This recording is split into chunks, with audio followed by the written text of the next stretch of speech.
She's a South African-born medical doctor with a growing global public health profile, appointed as an independent expert or rapporteur by the Human Rights Council in Geneva in July last year, and presented her first report to the General Assembly this week, titled Sexual and Reproductive Health Rights, Challenges and Opportunities During the COVID-19 Pandemic.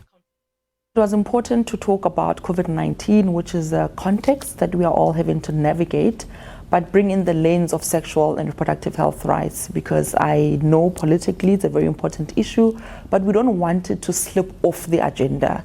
And this is one way of ensuring that autonomy and the rights for bodily integrity, the rights of girls, women, gender non-conforming people remain on the world agenda.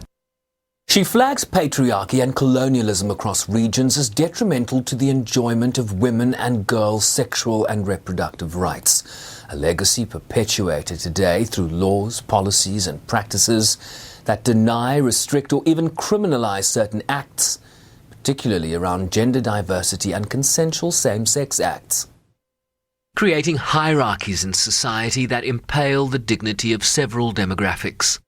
It's through the control of women's bodies, through the control of women's sexuality, through the obsession with fertility, right, and reproduction, that colonialism actually then embeds itself. And that's why many of us, when we talk about gender equality, we can't talk about how we will get to gender equality without talking about the root causes of that inequality. And for us, it starts with colonialism and patriarchal aggression, as well as, of course, racism, which are, systems that enable each other. She frames her engagement with member states as a mixed bag, where the issues she seeks to address, while politically uncomfortable, are steeped in the Declaration of Human Rights. Human rights can exist within a cultural space. Human rights exist within religious spaces. It exists within any social construction you can think of. And if we make sure that human rights are the backbone and the foundation, we will then make sure that we, using the UN slogans, we leave no one behind. But we have to be honest in that we are already leaving people behind, and culture and religion and political ideology is often used as an excuse. And I say it shouldn't be. The social contract we are all signing with each other should be based on to the extent that we fulfill human rights. And for member states particularly, on the right to health, they have an obligation to protect, to fulfill and respect human rights, and to ensure that third parties don't actually interfere with the realization of rights. Right at the top of your report are the words, right of everyone to the enjoyment of the highest attainable standard of physical and mental health. What then is your position on COVID-19 vaccines amid the swirl of misinformation that surrounds them? The pandemic has shown catastrophic failures in leadership, in agility of health systems, but also in the ability to communicate with the public.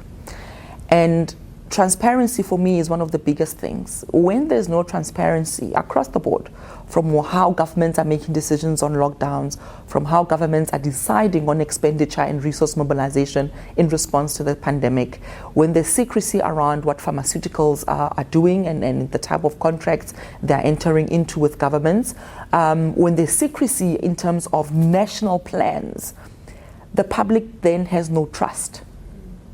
The public then feel that no one has our back. Coupled now with the use of social media, right, to propagate and to increase the amount of misinformation that people are exposed to, you have to be deliberate and intentional about sustained public health communication that is evidence-based. Calling for leadership to mirror the accountability they seek from individuals amid the ongoing pandemic, and to address both the trust deficit and structural inequities that keep the poor and weak at the margins of healthcare and society at large. Sherman Bryceby's SABC News, New York.